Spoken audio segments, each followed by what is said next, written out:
Assalamualaikum warahmatullahi wabarakatuh.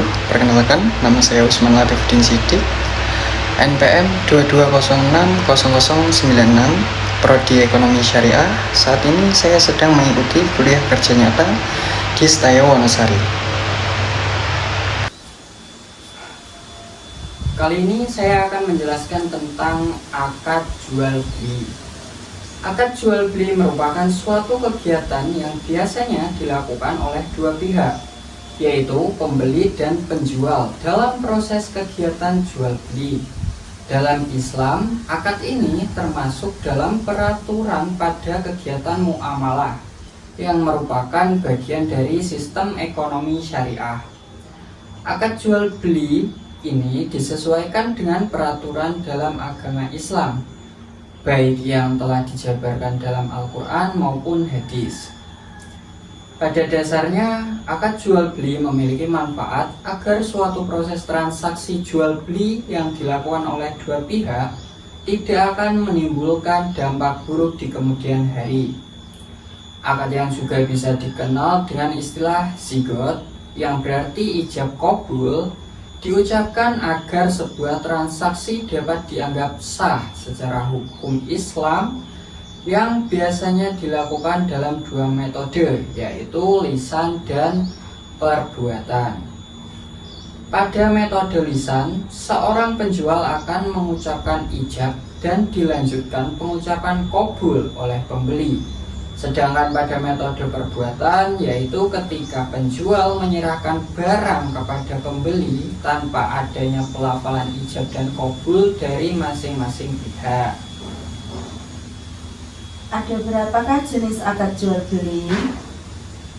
Jenis-jenis akad jual beli dibagi menjadi 4.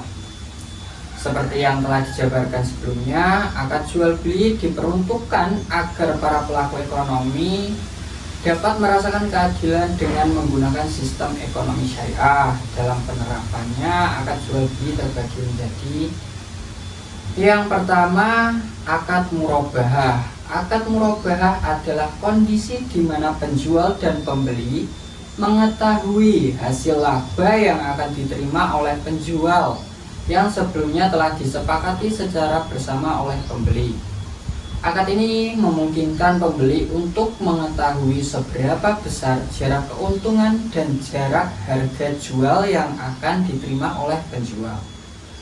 Yang kedua yaitu akad mudharabah. Akad mudharabah merupakan sebuah akad yang biasanya digunakan untuk proses pembiayaan secara syariah yang biasanya dilakukan dalam bentuk kerjasama antara pemberi modal dan pengelola modal.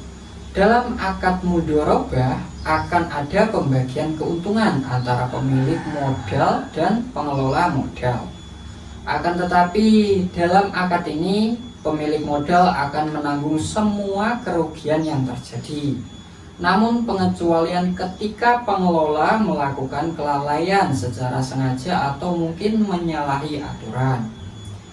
Yang ketiga yaitu akad istisna. Akad istisna merupakan akad yang dilakukan ketika seorang pembeli melakukan sebuah pemesanan secara khusus kepada penjual dengan beberapa syarat tertentu sebelumnya nantinya akan dikerjakan oleh penjual.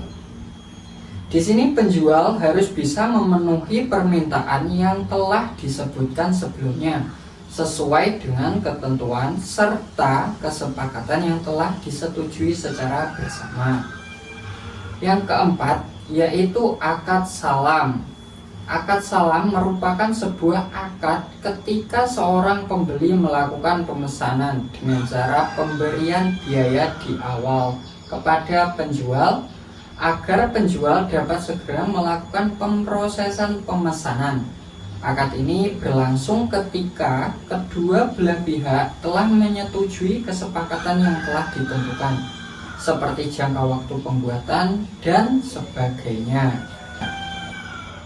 Apa saja syarat untuk bisa dilaksanakan akad jual beli dan bagaimana caranya? Syarat dan cara menjalankan akad jual beli terdapat beberapa syarat yang dilakukan agar akad jual beli dapat dilaksanakan. Syarat-syarat tersebut meliputi: yang pertama, antara penjual dan pembeli telah memenuhi syarat, yaitu syarat di sini dimaksudkan bahwa antara penjual dan pembeli telah memenuhi hal yang perlu mereka penuhi sebelum melakukan akad jual beli. Antara lain, masing-masing pihak berakal, telah merdeka atas keinginan mereka sendiri dan bukan seorang hamba sahaya, mampu mengambil keputusan atas kemauan diri sendiri, cukup umur dan paham tentang harta. Yang kedua, antara penjual dan pembeli telah ridho. Maksudnya, antara penjual dan pembeli yang melakukan kegiatan akad jual beli telah ridho atau ikhlas perihal apa yang akan mereka dapatkan serta apa yang akan mereka berikan. Tidak ada pihak yang merasa terpaksa atau merasa dirugikan. Yang ketiga, kegiatan tersebut halal. Hal ini merujuk ke hal yang diperjualbelikan bersifat tidak dilarang oleh agama. Struktur akad jual beli. Dalam kegiatan ini ada struktur yang harus dipenuhi sebelum kegiatan tersebut dapat diberlangsungkan. Yang pertama, ada penjual dan pembeli. Sebelum akad diberlangsungkan, tentunya harus ada penjual dan pembeli sebagai pihak yang akan melangsungkan akad jual beli. Yang kedua, barang atau jasa. Selanjutnya, ada barang atau jasa yang menjadi objek yang akan diperjualbelikan, yang tentunya tidak melanggar syariat Islam. Yang ketiga, akad terakhir. Pelafalan akad jual beli sesuai dengan transaksi yang akan dilakukan. Akad berisi tentang persetujuan di antara kedua belah pihak sesuai dengan kesepakatan yang telah disepakati.